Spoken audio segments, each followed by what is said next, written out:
Salut et bienvenue dans ce deuxième épisode du podcast Jams.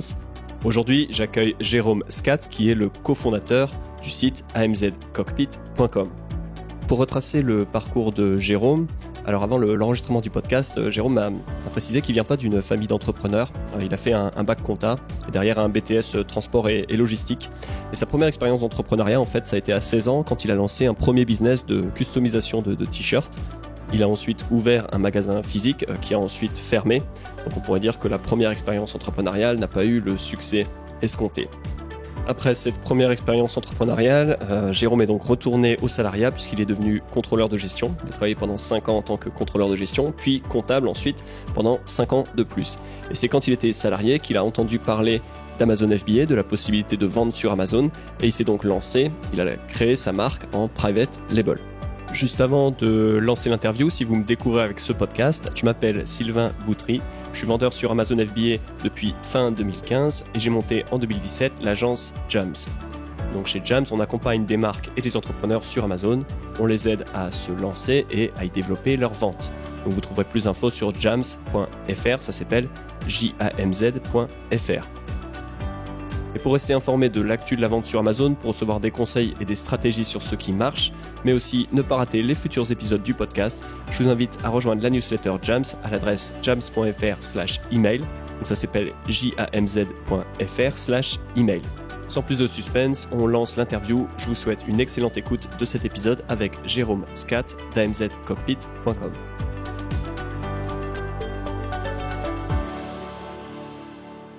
Ma première question, comment est-ce que tu as entendu parler d'Amazon FBA alors que tu étais salarié donc dans une banque, j'imagine, à l'époque?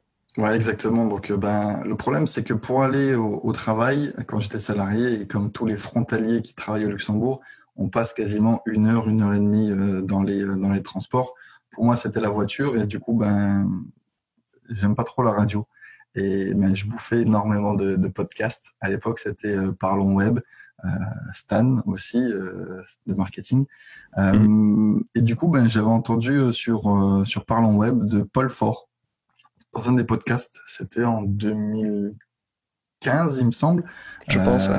Ouais c'est ça, et il me semble que je me suis dit mais c'est juste un truc de fou en fait, on peut vendre sur Amazon, alors que j'avais vraiment pas l'idée que c'était possible, donc voilà.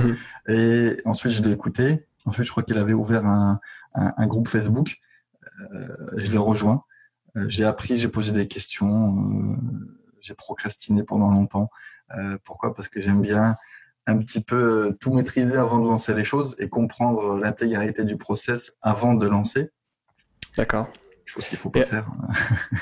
Enfin bon, il y a toujours une phase de recherche avant de se lancer, mais ça m'amène à ma deuxième question. Qu'est-ce qui t'a décidé à tenter le coup et à lancer comme ça un premier produit en private label, chose que tu n'avais jamais fait avant? Le private label, déjà, pour moi, c'était inévitable. Pourquoi ? Parce que c'était la chose qui permettait d'investir. Ça me dérange pas d'investir du temps, de l'argent, one shot, d'accord ? Et ensuite de récolter les fruits sur le long terme. C'est le mot, c'est investissement. Tu investis, tu récoltes après. Par rapport au A ou au RA, donc retail arbitrage ou online arbitrage, qu'il faut tout le temps sourcer, tout le temps aller à la chasse un petit peu aux bonnes affaires. Donc, pour préciser simplement la différence entre private label et retail ou online arbitrage, est-ce que tu peux rapidement expliquer ce dont on parle ? Le private label, c'est la création de votre propre marque, d'accord ? Donc vous prenez un produit lambda, vous y collez entre guillemets votre étiquette, votre marque, et ça devient entre guillemets votre propre marque. Le online arbitrage et retail arbitrage, c'est vous allez par exemple dans un magasin Action, Nose ou même dans une braderie, vous achetez des produits neufs ou d'occasion et vous les revendez sur Amazon. Mais cette fiche, la fiche produit existe déjà. Vous avez juste à acheter et à mettre du stock. Voilà. Il n'y a pas de notion de brand ou de marque à proprement parler. Donc voilà. Voilà, ouais. Private label, donc on travaille avec un fournisseur, on achète du stock, généralement en Chine, mais ça peut être un peu n'importe où. On importe, on possède le stock et généralement on est seul sur la fiche produit. Et donc retail arbitrage ou online arbitrage, on on vient se brancher sur des fiches produits existantes, on est revendeur de marques, de produits qui existent déjà. Donc, tu as décidé de te lancer en private label plutôt qu'en retail arbitrage. Ouais.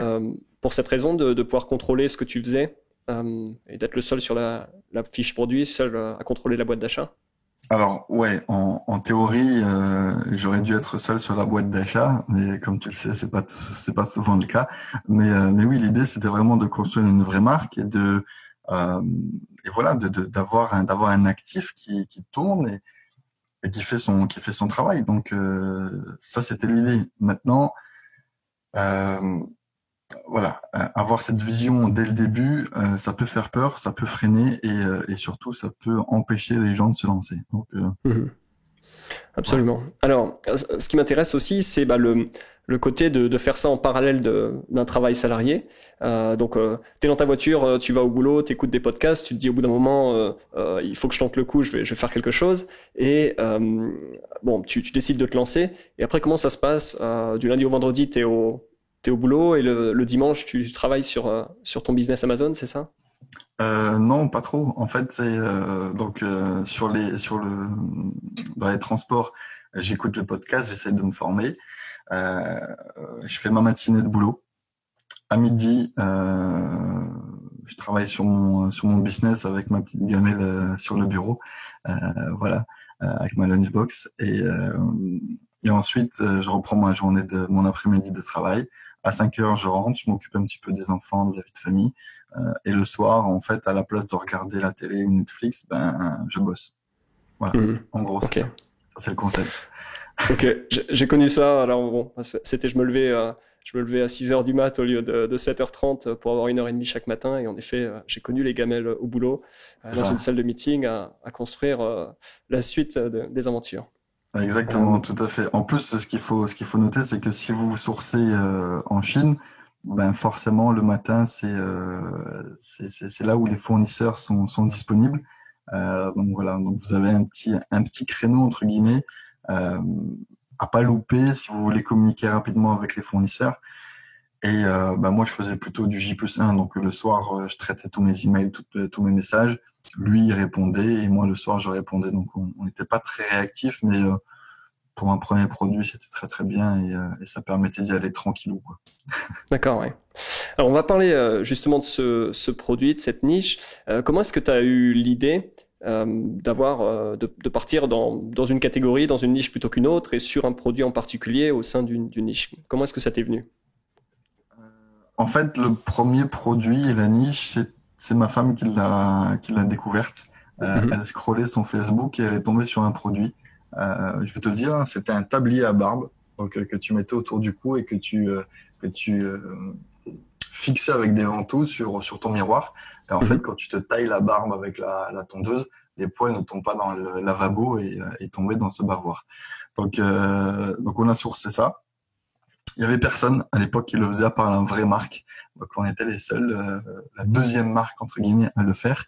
Et puis ça a cartonné direct. Voilà, tout simplement. Ouais.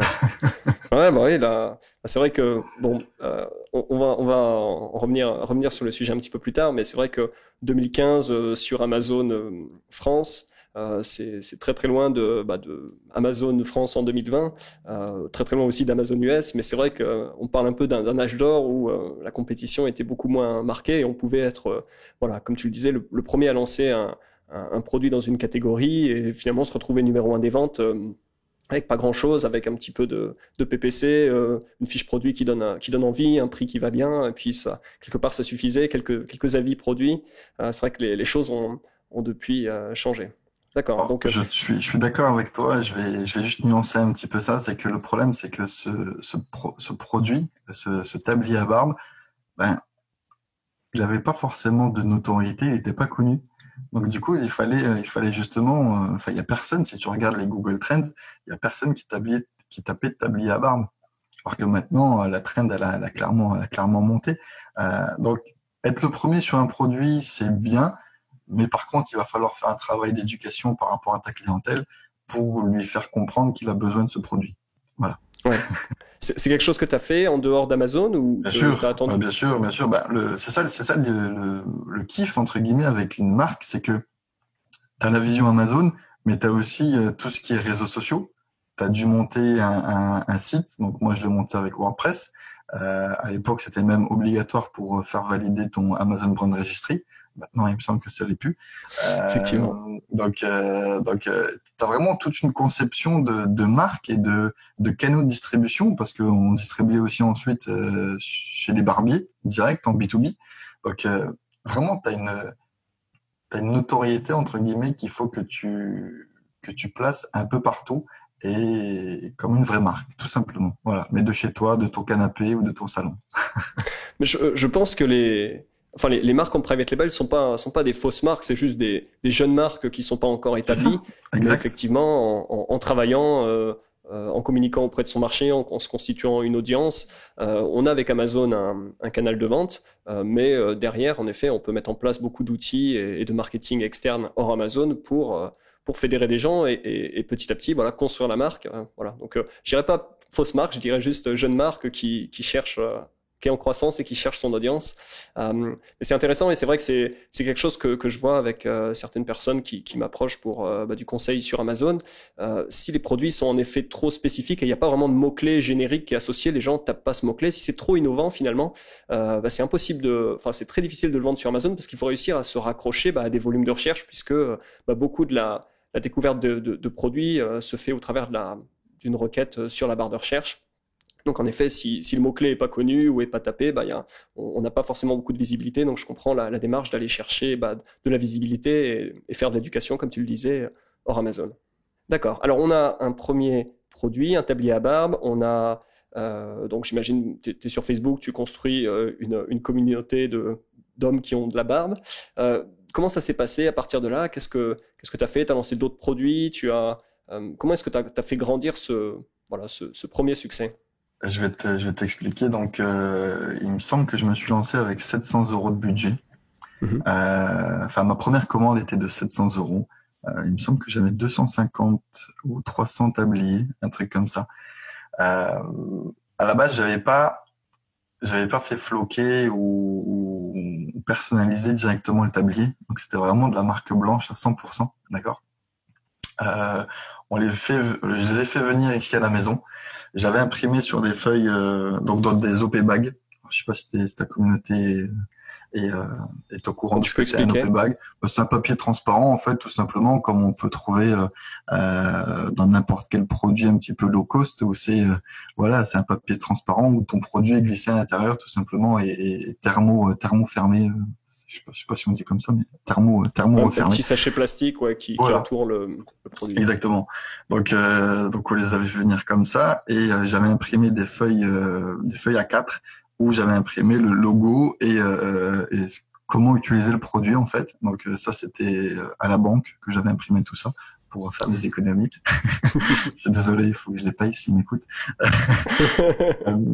Et avec ma fille, en fait, le soir, avant d'aller au lit, on prenait les 250 tabliers à barbe, on les ouvrait, on glissait les feuilles à l'intérieur, on collait nos codes barres sur les tabliers, et je faisais des paquets de couleur blanc et de couleur noire parce que j'avais deux variations.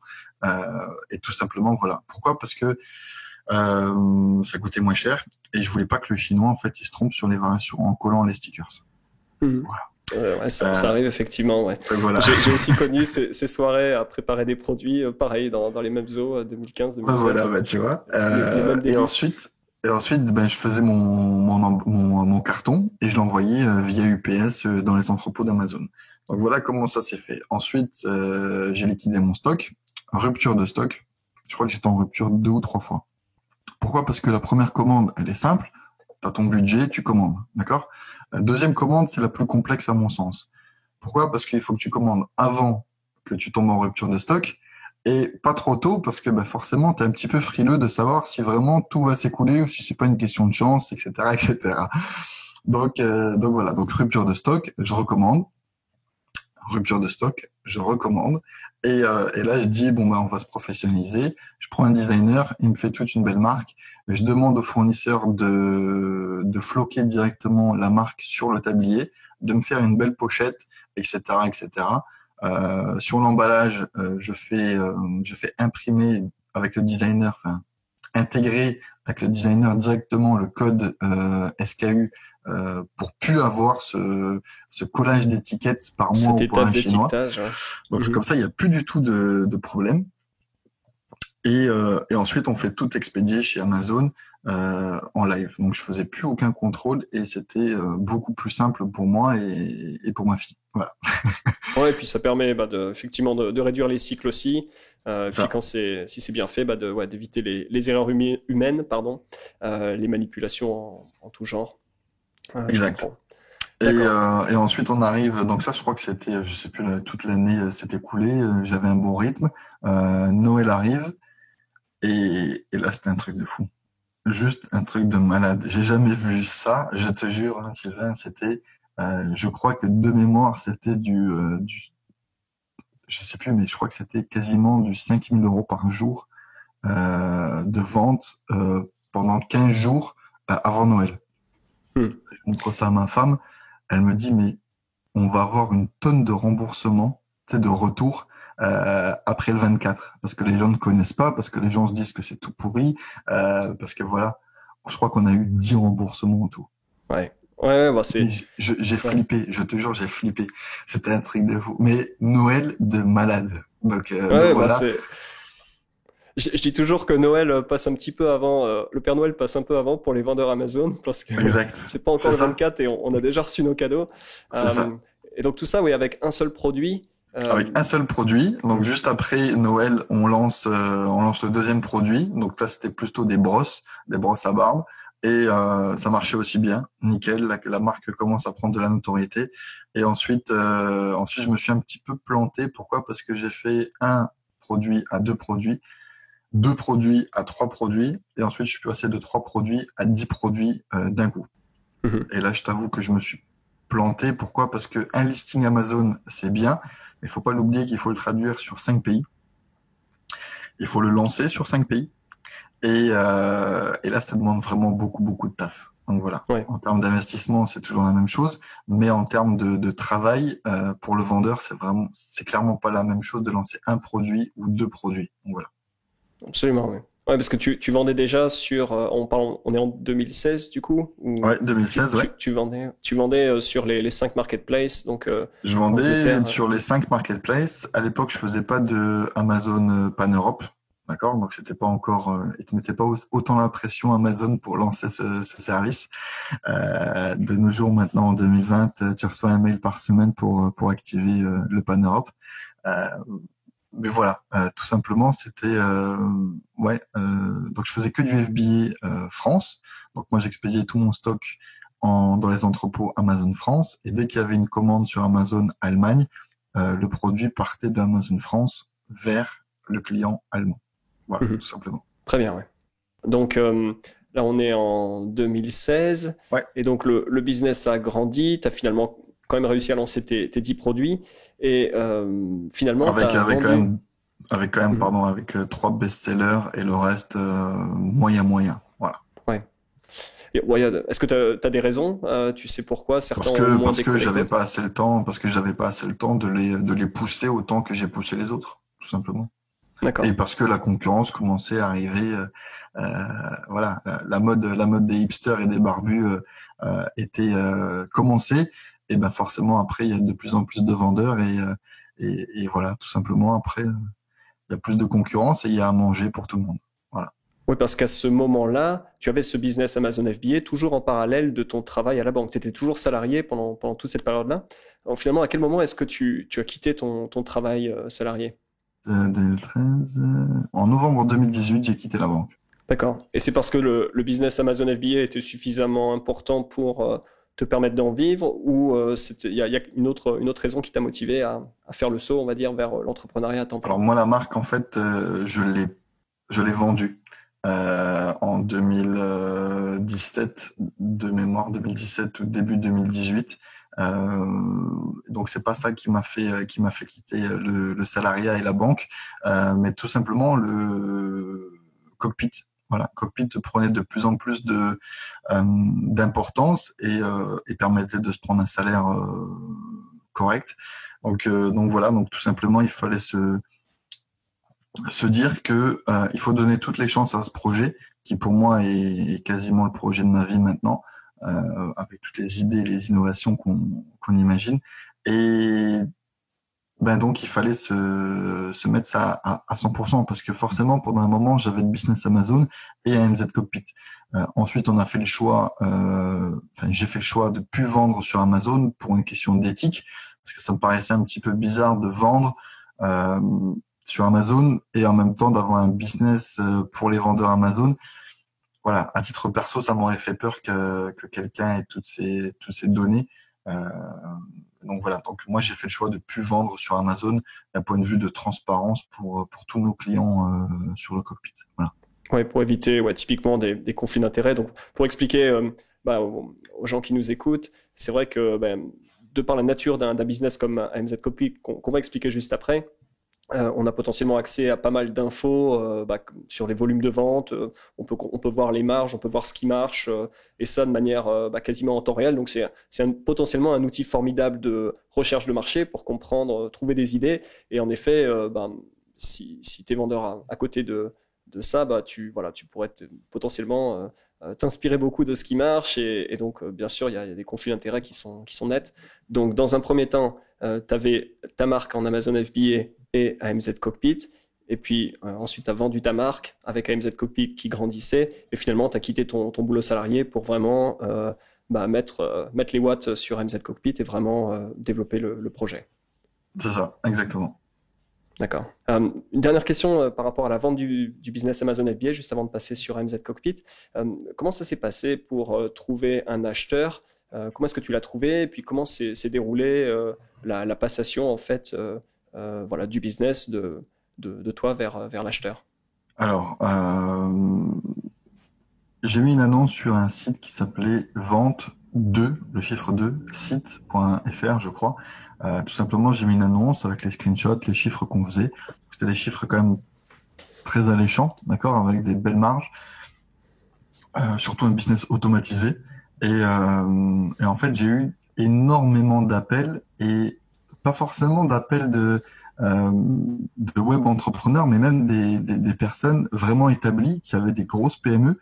Je me rappelle une personne qui était directeur qui avait sa propre société de transport et logistique à Lyon, et, euh, et le mec voulait en fait me racheter la marque.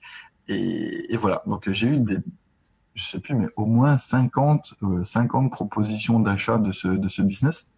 Mhm. Le prix était déjà établi, d'accord, je l'avais fixé un petit peu à la louche. Et puis, vu que je suis comptable, je sais estimer, entre guillemets, une société et un bilan.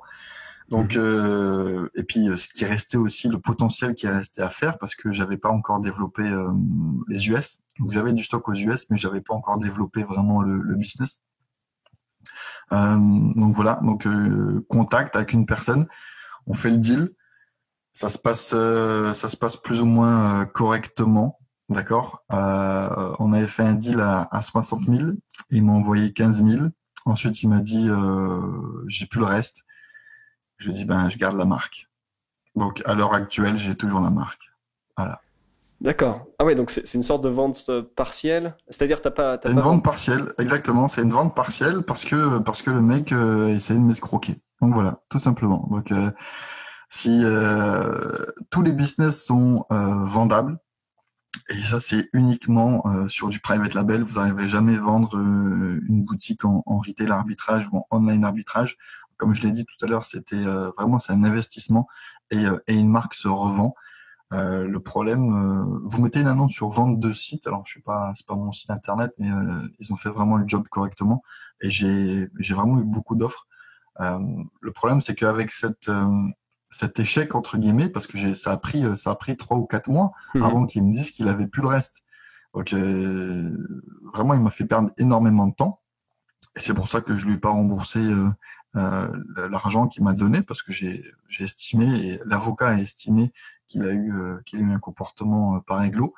Donc voilà. Et j'ai pas eu l'envie entre guillemets de rappeler en fait les autres acheteurs, parce que je me suis dit ça va être exactement la même chose, et j'ai pas envie de rentrer dans ce truc-là.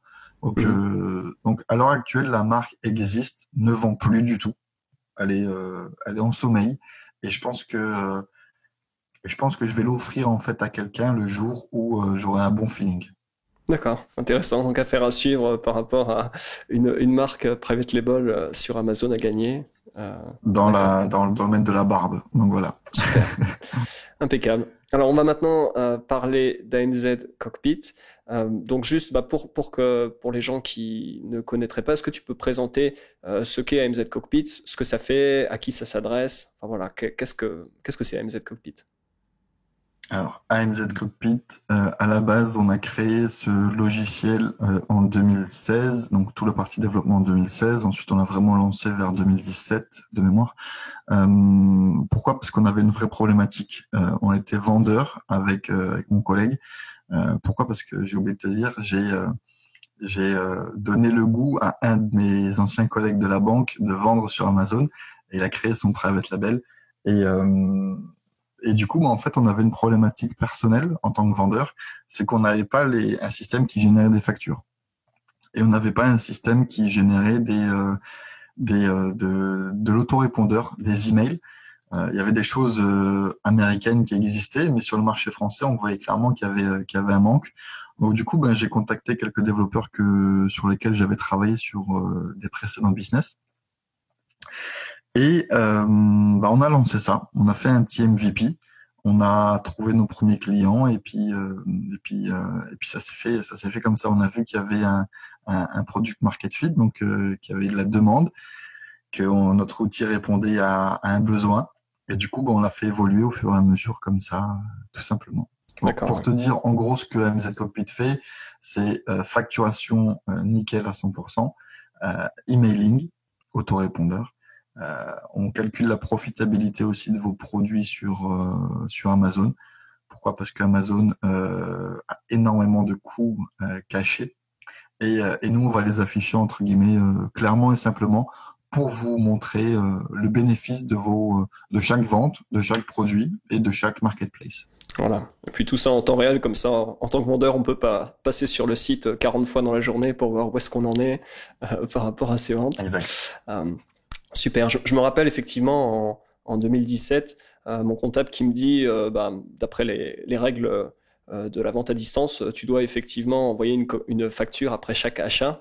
Je me rappelle à l'époque avoir installé un PrestaShop et un plugin PrestaShop que je branchais sur Seller Central qui récupérait les commandes chaque jour et qui renvoyait un email. Enfin, c'était un truc bricolé parce qu'en effet, il n'y avait pas de solution et il fallait bien, si on voulait être parfaitement compliant avec les règles comptables en France. Exact. Et ce qui est sûr, c'est que c'est très très vite compliqué quand on parle de vendre dans différentes marketplaces, quand on a des questions de TVA qui se posent.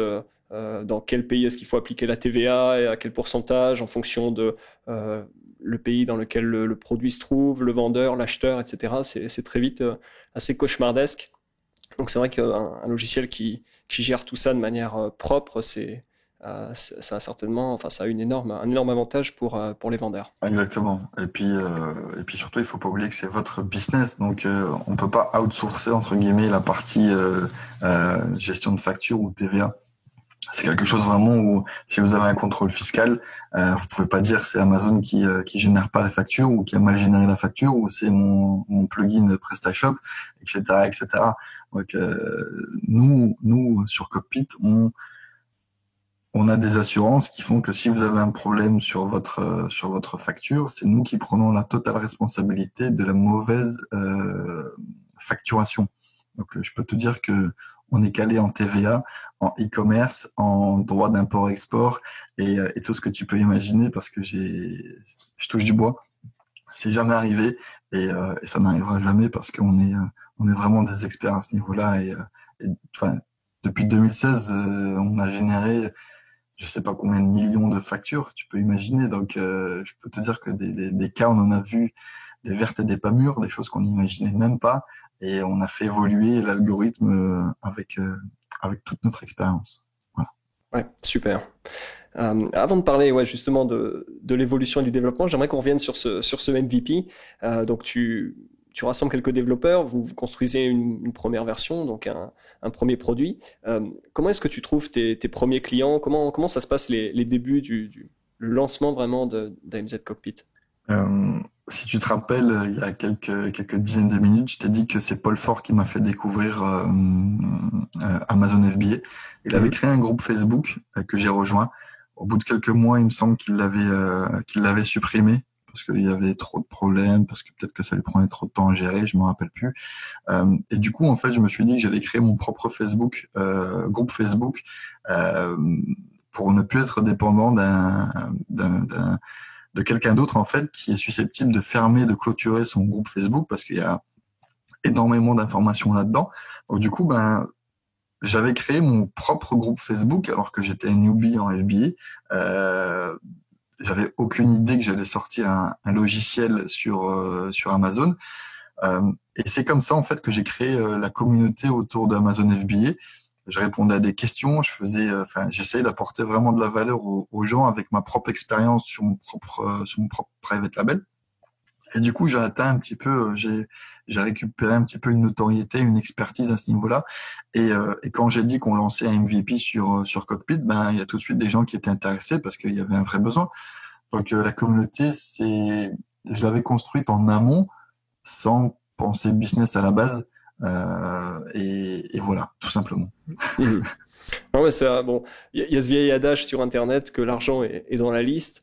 On pourrait l'étendre en disant que l'argent est dans l'audience et dans la communauté qu'on crée, dans la tribu, qu'on fédère. Et puis, en effet, ça part d'une idée que tu fais ça de manière désintéressée.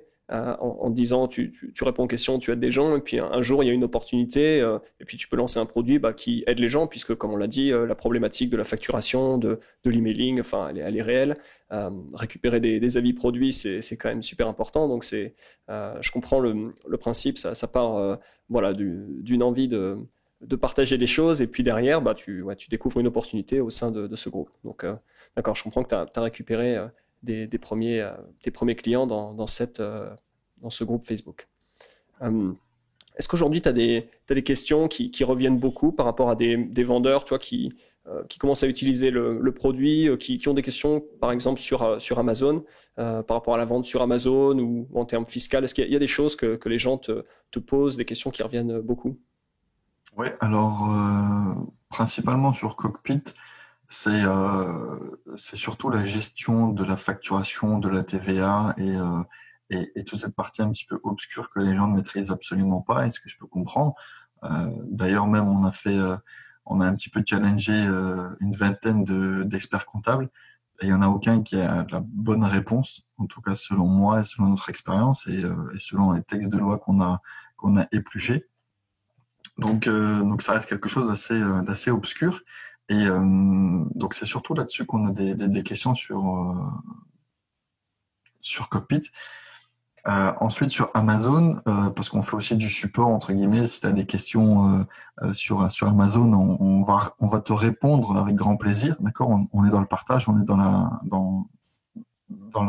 pour apporter de la valeur à nos utilisateurs, ou même si vous n'êtes pas utilisateur. J'espère que je vais pas crouler sous le support du coup. mais du coup, c'est toute la partie process, code, EAN et toute cette façon de parler qui est propre à Amazon et au e-commerce. Et ensuite, c'est surtout au niveau du sourcing, parce que ça reste quelque chose de compliqué en fait pour les nouveaux vendeurs. C'est de se dire, il faut que je trouve un produit qui a des data, donc qui a de la vente, mais en même temps que je peux aller challenger et venir concurrencer. Donc c'est un petit peu contradictoire, parce que les gens veulent des produits avec beaucoup de ventes, d'accord, pour se rassurer, pour se dire qu'il y a un marché, mais par contre ils veulent pas beaucoup de ventes pas beaucoup de concurrents, pour se dire que ils ont la capacité financière d'aller les concurrencer. Ouais, je comprends. Ouais. Donc c'est surtout à ce niveau-là qu'on a des questions, et je peux comprendre. Moi quand j'ai lancé mon private label, alors je me rappelle plus si Jungle Scout ou tous ces logiciels existaient. En tout cas, moi j'ai jamais utilisé un seul tool pour m'aider à trouver des produits. Et je peux te dire que en tournant la tête autour de moi, j'aurais des tonnes d'idées à lancer et sur Cockpit ou quand je me balade ou quand je discute avec des amis autour d'une bière ou etc. Et vraiment même, enfin, je veux dire le big data, donc c'est ce que propose un petit peu tout ce qui est Jungle Scout et toutes ces extensions, c'est de te montrer combien un listing, un produit génère de ventes, d'accord? Le problème, c'est que le big data, c'est un métier et plus tu as de data, plus c'est compliqué de prendre des décisions. J'ai envie de te dire, le meilleur test, c'est tu prends un petit peu d'argent, tu testes et tu regardes si ça fonctionne. Et c'est c'est le meilleur moyen d'apprendre et c'est le meilleur moyen de tester un petit peu ton marché.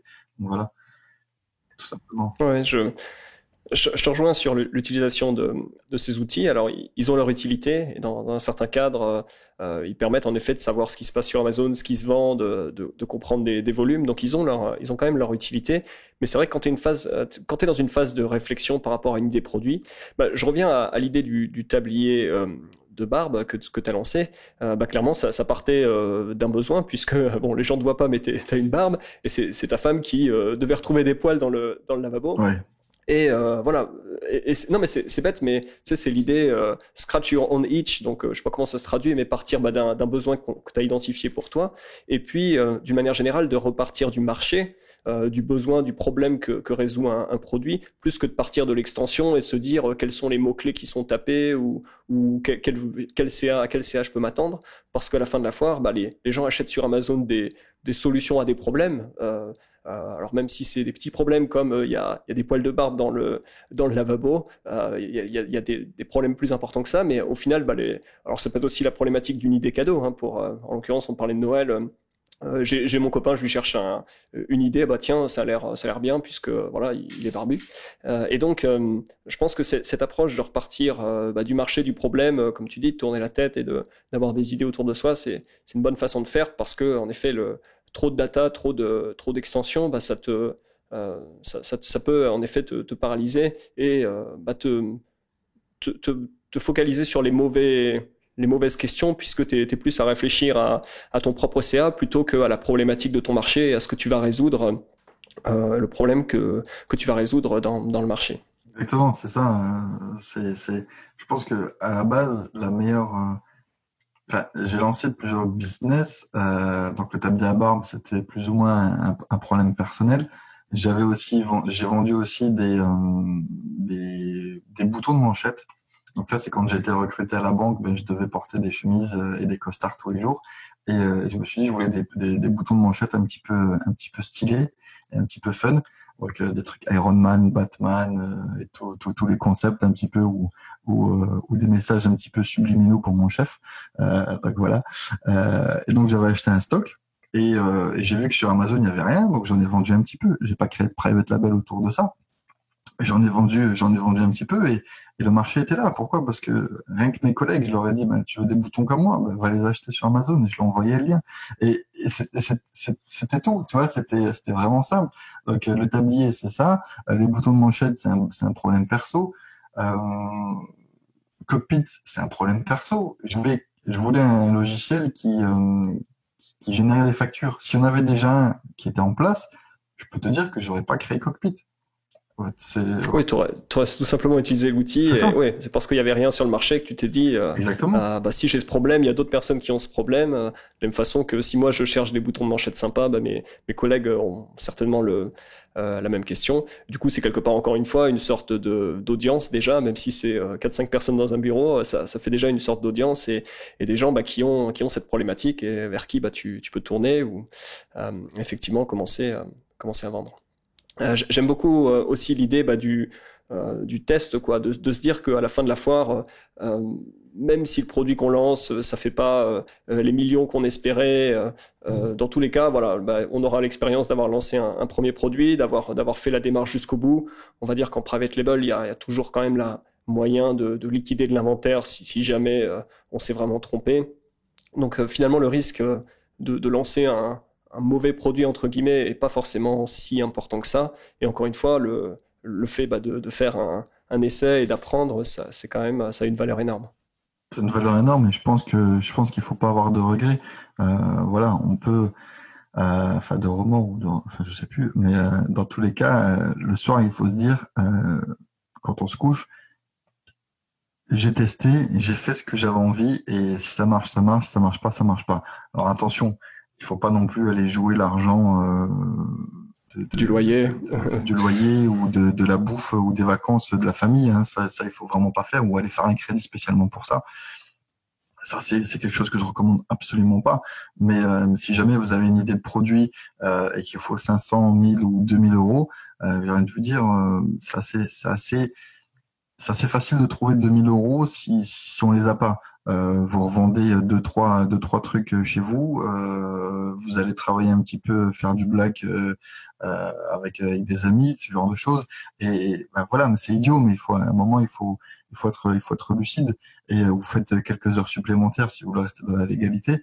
Mais voilà, j'ai envie de vous dire, on peut clairement trouver le budget minimum pour se lancer sur Amazon FBA. Alors attention. Contrairement à des vendeurs de rêves ou quoi que ce soit, vous n'allez jamais devenir millionnaire en 3 clics et avec un produit, d'accord? Ça, c'est quelque chose qu'il faut vraiment dire à ta communauté et à ton audience, c'est que c'est pas en 3 clics qu'on devient millionnaire, même sur Amazon. J'ai d'habitude, je dis souvent que Amazon c'est les Champs-Élysées, d'accord?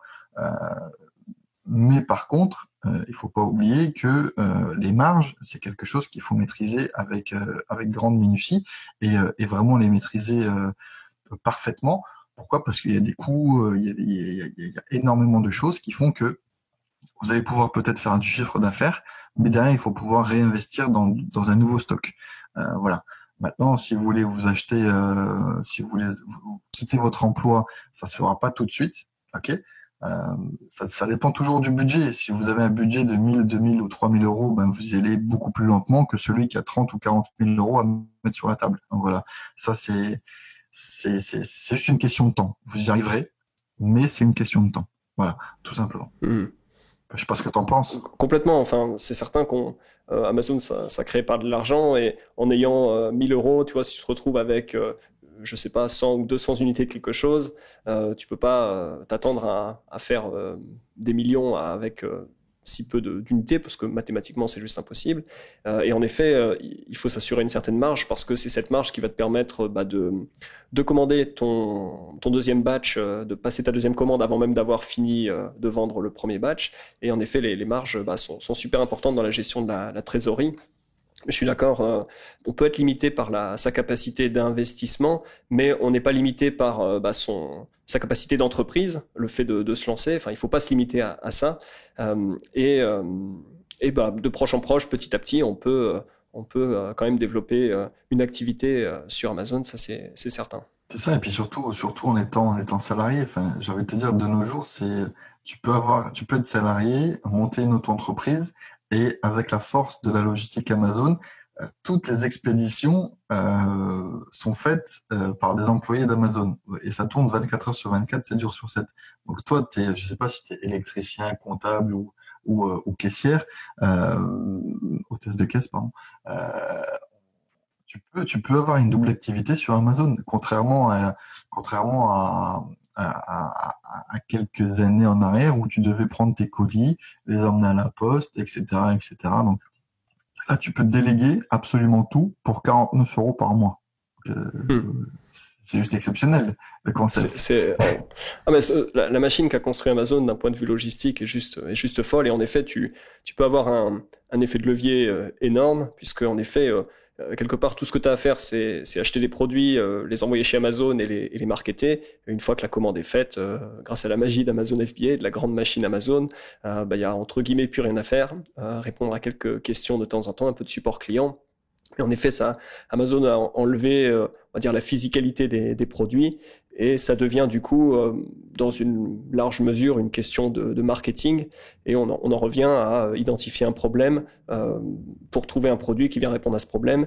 Et c'est là où je voulais en venir aussi avec les vendeurs. Si on n'a pas beaucoup d'argent, on doit d'autant plus réfléchir aux produits qu'on lance et trouver des gens autour de soi qui ont ce problème, savoir travailler son marketing et sa compréhension d'un marché pour trouver une opportunité auprès des gens à qui on va le vendre, et non pas sur Amazon en regardant ce qui se fait déjà, quoi. C'est ça, exactement. Et puis après, encore une fois, il n'y a pas que Amazon. Comme je te l'ai dit tout à l'heure, je vendais aussi à des barbershops. Donc, tout mon stock était directement chez Amazon et j'avais un petit peu scrappé tous les, enfin, scrappé, je sais pas si, enfin, j'avais téléchargé, entre guillemets, Récupérer. récupéré tous les salons de coiffure et de barbier en France, en Belgique et en Suisse. Et je leur ai envoyé un petit email pour leur dire s'ils voulaient se sourcer directement sur ma boutique Amazon. Et ils ont adhéré au concept. Pourquoi? Parce que généralement, on doit acheter des quantités assez monumentales quand achètes, quand tu te fournis. Donc là, ils avaient la capacité de se fournir à un prix intéressant en B2B sur Amazon et d'être livrés en 24 heures. Même 10 fois beaucoup plus tôt sur les grandes villes. Donc les mecs, ils achetaient 2-3 unités et les vendaient le jour même ou le samedi. Et le mercredi, ils me rachetaient encore des unités. Et ça, multiplié par 1000 barbershops, bah, ça te fait clairement des ventes et tout simplement un pouvoir d'achat euh, supplémentaire vis-à-vis de ton fournisseur à toi en Chine.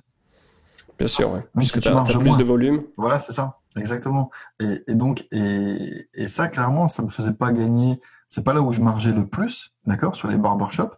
Par contre, ça me faisait économiser au prix d'achat vu le volume chez mon fournisseur chinois. Et quand je vendais en direct à un B2C, donc un client normal Particulier, ouais. particulier, pardon, sur Amazon, ben je margeais beaucoup plus parce que Hmm. ma négociation en amont était faite. Et ça, si vous prenez un petit peu tous les professionnels, ben, il y a clairement beaucoup de niches à aller exploiter. Voilà. Ouais, ça pourrait presque être un exercice pour les gens qui nous écoutent s'ils cherchent une idée produit. C'est aller dans votre ville, faites du porte-à-porte auprès des différentes boutiques et demander aux gens ce qu'ils achètent ou ce qu'ils achètent trop cher. Ouais, c'est ça. Ou s'il y a des accessoires qu'ils ont du mal à trouver. Et en effet, on revient toujours sur la même question, le même point. Bah, l'argent est dans la liste. Tu vois, tu te crées une liste de 1000 barbershops. Bah, tu as quelque part une liste de 1000 clients potentiels que tu démarches derrière. C'est ça. Et c'est vrai que c'est repartir du marché et aller voir les gens et comprendre ce dont ils ont besoin et leur apporter bah, le produit qui répond à leurs besoins. Bah, ouais, c'est la base du e-commerce. C'est aussi valide sur Amazon et bah, ouais, j'aime bien cette approche de débrouillard, de pas simplement attendre des commandes sur Amazon, mais aussi d'aller chercher, voilà, d'aller parler au marché, d'aller démarcher des clients. Et ça coûte rien du tout. Tu vois, c'est ça aussi Absolument. l'avantage de notre génération, c'est que ça coûte rien. C'est une liste d'emails, tu la trouves en une journée en cherchant un petit peu, ou etc., etc. Il y a, par exemple, si tu prends les mairies, je sais qu'il y a énormément de business à faire avec les mairies. Tu as la liste et tu as les emails de toutes les mairies de France gratuitement dans un fichier Excel. Tu tapes fichier Excel mairie France, tu vas avoir tout le listing. Si tu trouves un produit à vendre aux mairies, c'est bingo. Tu vois ce que je veux dire? Mhm. Et ça se trouve, elles ont déjà un compte Amazon professionnel, d'accord? Donc du coup, ben, elles ont confiance en Amazon parce qu'il faut pas oublier que Amazon a une énorme notoriété et a investi énormément sur sa réputation. Donc, donc voilà, pour moi, il y a le trafic d'Amazon qui est non négligeable, mais il y a aussi toute la partie logistique et toute la partie notoriété d'Amazon que maintenant on peut pas faire sans. Tout Mhm. simplement, on peut pas. C'est impossible. Non, c'est vrai que les gens ouais, ont confiance en Amazon, ils ont déjà un compte, ils savent que la logistique va être tip-top. C'est facile du coup, si tu vois, j'imagine tu vas démarcher une mairie, bah, peut-être qu'il faut créer un compte fournisseur et puis ça doit passer par 6 services et 3 validations. Alors que bon, bah, le compte Amazon, il existe déjà et quelqu'un qui est agréé peut passer commande dessus. Donc il suffit juste de dire, bah, il y a le produit que vous cherchez qui est sur Amazon. Et puis avec tel code, vous avez en plus une réduction et ça rentre dans votre compta. Enfin, c'est vrai qu'il y a plein de choses à faire. C'est tout. Ouais, c'est tout. L'autre avantage aussi que je vois, bah, c'est à partir du moment où tu commences à envoyer du trafic externe vers Amazon, c'est quelque chose qui t'aide d'un point de vue SEO, puisque si les gens, surprend l'idée des barbiers qui vont taper tablier pour barbe et qui vont acheter à chaque fois en passant par une recherche, bah, ça va t'aider à gagner en visibilité organique, enfin donc naturelle en français. Et donc le fait comme ça d'envoyer du trafic externe vers ta fiche produit, ça peut t'aider à récupérer des ventes ensuite pour des gens qui sont pas dans cette liste. Donc c'est sûr que ça va dans le sens de s'aider. Tu fais des ventes et en plus tu développes ton business Amazon à côté, quoi. C'est ça. J'ai pour habitude aussi de dire que être vendeur sur Amazon, et de monter sa propre marque, c'est facile entre guillemets. Le problème, c'est qu'on concentre, je sais pas combien de métiers dans un seul cerveau. Donc, tu dois être acheteur, tu dois être négociateur, tu dois être photographe, parce qu'il faut faire des belles photos, ou alors outsourcer, mais dans tous les cas, il faut s'y intéresser. Il faut être SEO. Donc voilà, moi, ça fait maintenant depuis 2018 que je me forme, entre guillemets, depuis 2008, pardon, que je me forme au SEO, à la publicité sur Facebook et tout le tralala. J'ai monté, je sais pas combien de sites internet, plus ou moins rentables. Mais voilà, ensuite tu dois être un petit peu gros hacker pour aller chercher un petit peu d'autres canaux de vente que Amazon. Voilà, t'as énormément de métiers même si tu les maîtrises pas, mais au moins à connaître. Absolument, ouais. Je rajouterais, tu vois, le côté copywriting, le fait de créer une fiche produit qui donne envie, qui soit convaincante, qui parle aussi bien aux clients Amazon qu'à l'algorithme Amazon, avec des mots-clés qui vont bien. Il y a aussi une compétence à ce niveau-là. C'est vrai que c'est très très large ce que ça demande. C'est aussi intéressant. Bah, c'est ça le truc, c'est que moi je sais que je m'ennuyais dans mes différents métiers salariés parce que bah, t'es entre guillemets cloisonné un petit peu sur ton poste et puis c'est tout quoi. Alors que là tu peux t'éclater. Aujourd'hui tu veux faire du community manager et tu vas un petit peu poster et planifier 50 posts pour ton week-end ou pour ta semaine ou pour ton mois. Bah, tu le fais. T'as envie d'aller faire quelques shootings photos, bah, tu le fais.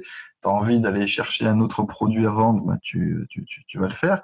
Et voilà. Par contre, bah voilà, tu dois aussi maîtriser ta compta et tout ce que l'entrepreneuriat implique à côté. Ouais, donc c'est du kiff, c'est des hauts, c'est des bas, et il faut s'accrocher tout simplement, je pense. Ouais, je pense. Effectivement, pas s'attendre à des résultats aussi rapidement qu'on aimerait. La patience, c'est aussi une qualité que doit avoir le vendeur Amazon. Mais en effet, être un peu touche à tout et être capable de faire différentes choses, parce qu'en effet, la journée d'un vendeur Amazon, il y a beaucoup de choses qui peuvent se passer. Alors ma question suivante, c'est quel changement tu as pu voir entre le moment où tu as lancé AMZ Cockpit et aujourd'hui, dans l'environnement Amazon ou au niveau des vendeurs, quel changement tu peux voir et l'évolution d'Amazon? J'ai envie de te dire, avant c'était le Far West. Mm-hmm. Donc voilà, tu pouvais faire ce que tu voulais, même sans numéro de TVA, même voilà, tout. Franchement, c'était le Far West. Maintenant, ça se professionnalise vraiment. Et si vous êtes pas motivé à faire les choses correctement, vous allez vous planter.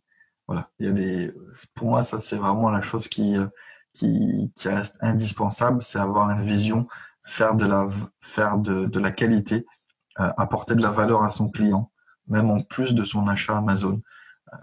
Voilà, c'est vraiment la vision qu'on a chez Cockpit et que je pense et la clé de la réussite, c'est de toujours apporter plus et de la qualité. Donc voilà, si vous faites du low cost, il faut que votre produit soit en adéquation avec son tarif. Voilà, tout simplement. Mais pour moi, le maître mot, c'est faire de la qualité et apporter de la valeur.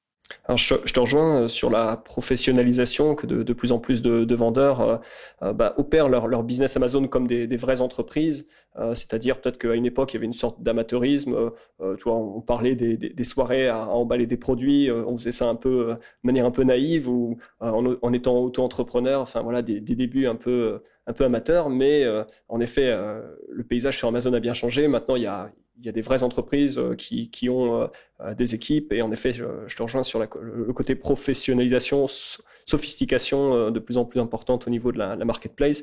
Et donc, il faut quand même fournir plus d'efforts aujourd'hui pour réussir à décoller, parce qu'il y a en face des concurrents qui sont quand même structurés aujourd'hui. Exact, tout à fait. L'autre point est par rapport à la valeur que tu donnes. C'est vrai que on peut être tenté de trouver des produits pas chers, de mauvaise qualité, puis d'essayer de les marketer. Et avec, en effet, un bon marketing, on peut toujours réussir à vendre des choses sur Amazon. Mais derrière, il y a quand même le système d'avis produits sur Amazon qui est là pour un peu tempérer les ardeurs des gens qui chercheraient à abuser. Dans le sens où si on vend un produit cher ou un produit de mauvaise qualité, rapidement on se fait rattraper par ces avis produits et on ne peut pas manipuler ad vitam aeternam ces ratings produits, ces avis clients, et on se fait rattraper. Et donc, quelque part, Amazon, c'est quand même aussi une grande machine à mettre en concurrence des vendeurs, et quelque part c'est le meilleur qui gagne. C'est pas forcément le meilleur en termes de prix, mais c'est aussi le meilleur en termes de qualité, de réactivité par rapport au service client. Donc c'est vrai qu'il y a tout un environnement qui fait qu'on est obligé de s'améliorer et à fournir des produits de qualité à un bon prix, et je pense que ça va pas s'arrêter demain. Non, ça c'est clair. Tu sais, la priorité d'Amazon, c'est la satisfaction de leurs clients. Si toi, en tant que vendeur, c'est pas ta priorité, ça ne maturera pas. Donc, arrête tout de suite, tu vas perdre ton argent et ton énergie. Voilà. Mmh. Alors Jérôme, il y a quand même une chose qui s'est passée récemment, c'est qu'on a vu une fusion des avis au niveau européen. Donc pour remettre un peu de contexte par rapport aux gens qui écouteront ça dans 10 ans et puis qui n'auront connu que cette époque.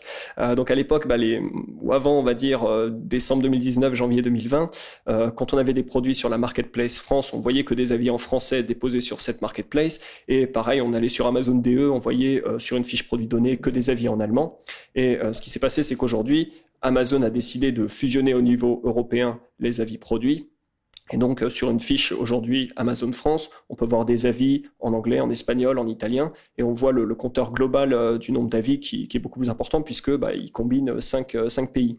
Exact. Est-ce que c'est quelque chose que tu as pu observer au niveau d'AMZ Cockpit, voir des différences par rapport à ça, c'est-à-dire le fait que certains produits aient eu, par exemple, avant peu d'avis dans une marketplace donnée, soudainement, de par la combinaison d'avis, se retrouve avec visuellement beaucoup plus d'avis. Est-ce que tu as vu des mouvements importants par rapport à ce changement? À titre perso ou sur nos vendeurs, pas vraiment. Pourquoi? Parce que nous, sur AMZ Cockpit, tous nos comptes clients sont cryptés.